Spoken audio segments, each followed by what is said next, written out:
नमस्कार बच्चों, स्वागत है आपका हमारे इस यूट्यूब चैनल सुपरफास्ट सॉल्यूशन में। आज मैथ का लगभग 100 सवाल करेंगे जो कि ऑब्जेक्टिव है, लेकिन 2023 के लिए इम्पोर्टेंट था और 2024 के बाद 2025 के लिए भी इम्पोर्टेंट हो सकता है। तो चलिए शुरू करते हैं।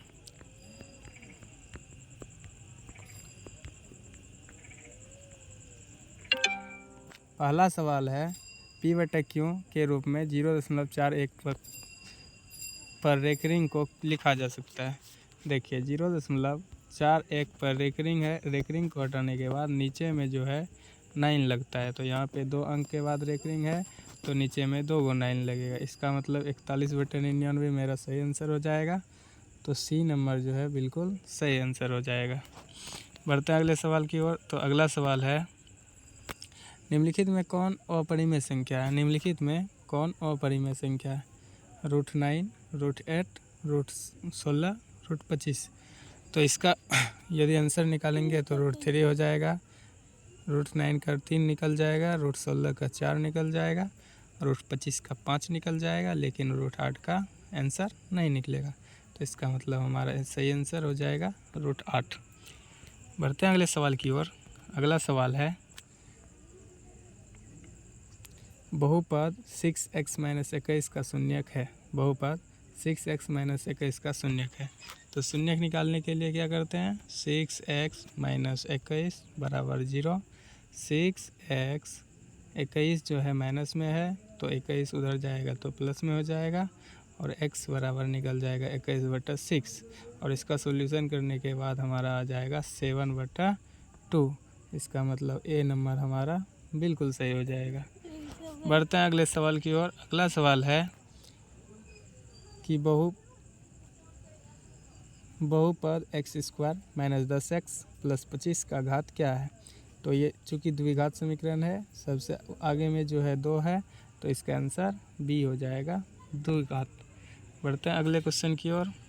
अगला क्वेश्चन है, निम्नलिखित में कौन द्विघात समीकरण है? निम्नलिखित में कौन द्विघात समीकरण है? तो इसमें यदि देखा जाए तो रूट में x है, मतलब ये बहुपद ही नहीं है। अगला है यहाँ पे 3 है, यहाँ पर भी 3 है, लेकिन यहाँ पे 2 है। इसका मतलब सी नंबर बिल्कुल सही जवाब होगा। अगला सवाल है, यदि m तथा n अभाज्य संख्या है, यदि m तथा n अभाज्य संख्या है तो m³ n² और m² n² का मौसा है। तो मौसा निकालने के लिए कॉमन चीज़ का उपयोग किया जाता है। देखिए m³ और n² है, यहाँ पे m² और n² है, तो n² मिल जाता है। इसमें जो है m² इसमें भी है, इसमें भी है। इसका मतलब हमारा आंसर होगा m² n²। तो सी नंबर हमारा बिल्कुल सही जवाब होगा। बढ़ते हैं अगले सवाल की ओर। अगला सवाल है, यदि a और 18 का लॉग 36 है तथा a और 18 का मौसा 2 है तो a का मान क्या होगा? तो हम जानते हैं a गुना b बराबर LCM और गुना HCF। इसके बाद जब a गुना b के जगह पे 18 बराबर लॉग है 36 और मौसा है 2, a बराबर निकल जाएगा 36 गुना 2/18। इसको कटाने के बाद 2 आता है, 2 दूना 4। इसका मतलब सही जवाब 4 हो जाएगा। बढ़ते हैं अगले सवाल की ओर। अगला सवाल है, 8 नंबर सवाल है, 2 अपरिमेय संख्या 2 + √3 और 2 - √3 का गुणनफल क्या होगा? तो 2 + √3 और 2 - √3, इसको जब सूत्र पे बैठाएंगे तो 2² - √3 का स्क्वायर होगा। मतलब यहाँ पे 4 हो गया और यहाँ पे 3 हो गया। आंसर आ गया 1।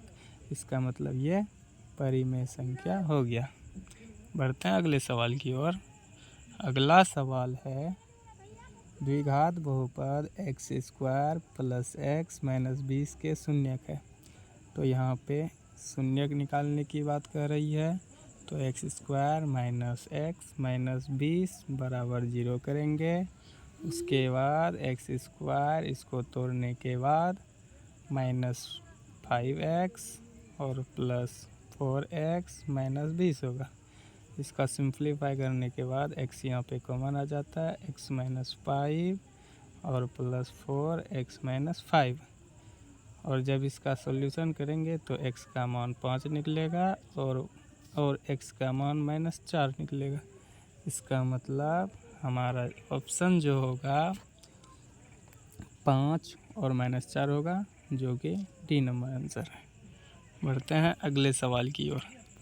अगला सवाल है, यदि किसी द्विघात बहुपद 2x² + 5x - 12 के शून्यक अल्फ़ा और बीटा हो तो अल्फ़ा प्लस बीटा का मान निकालें। अल्फ़ा प्लस बीटा का मान क्या होता है बच्चों? अल्फ़ा प्लस बीटा का मान होता है -b/a।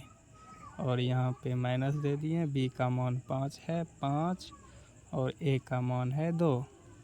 इसका मतलब -5/2। आंसर नंबर बी सही हो जाएगा। बढ़ते हैं अगले सवाल की ओर।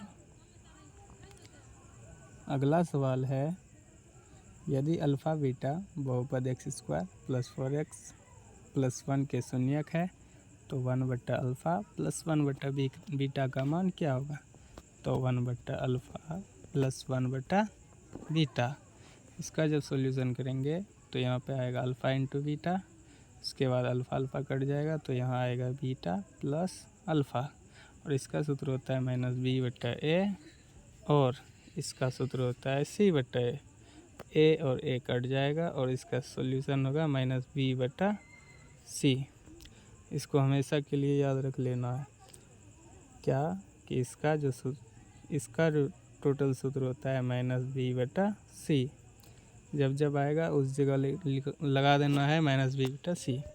तो माइनस के जगह पे माइनस, b के जगह पे 4 है और c के जगह पर 1, तो -4 हमारा सही जवाब हो जाएगा, सी नंबर। बढ़ते हैं अगले सवाल की ओर।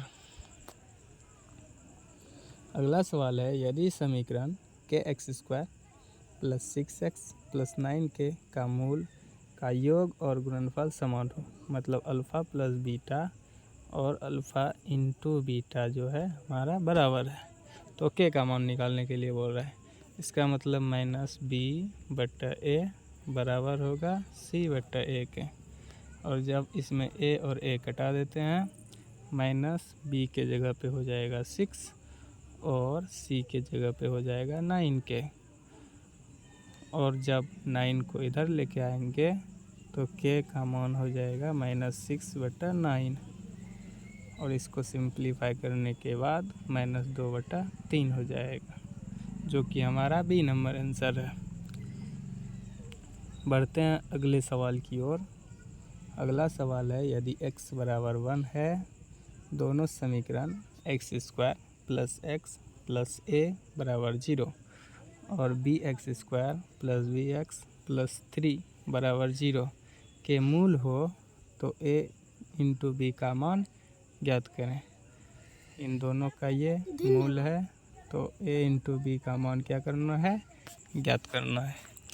इसके लिए हम क्या करेंगे, तो इसमें x का मान बैठाएंगे, x² + x + a बराबर 0, मतलब x² + 1 + a बराबर 0।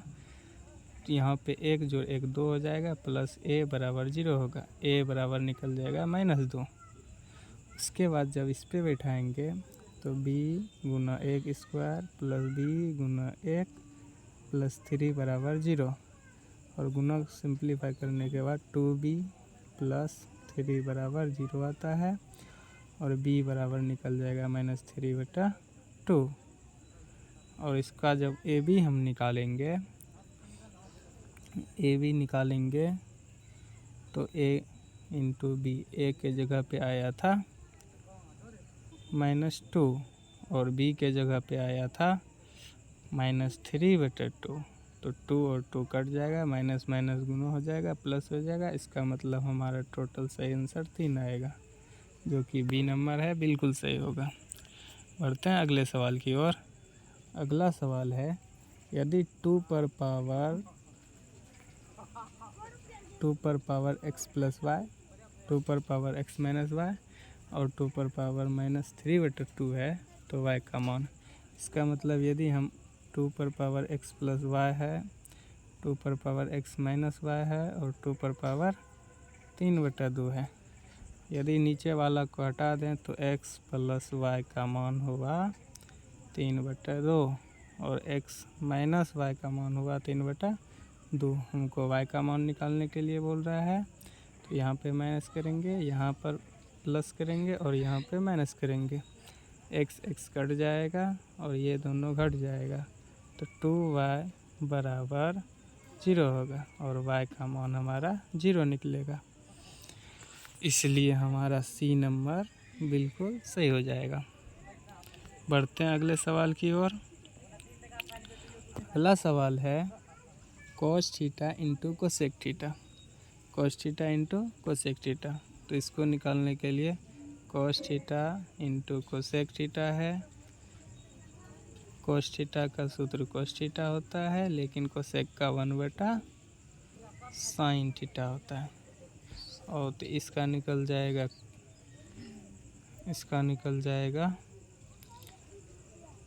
cos थीटा बटा sin थीटा, और जो कि ये cot थीटा का सूत्र है। इसका मतलब बी नंबर बिल्कुल सही हो जाएगा।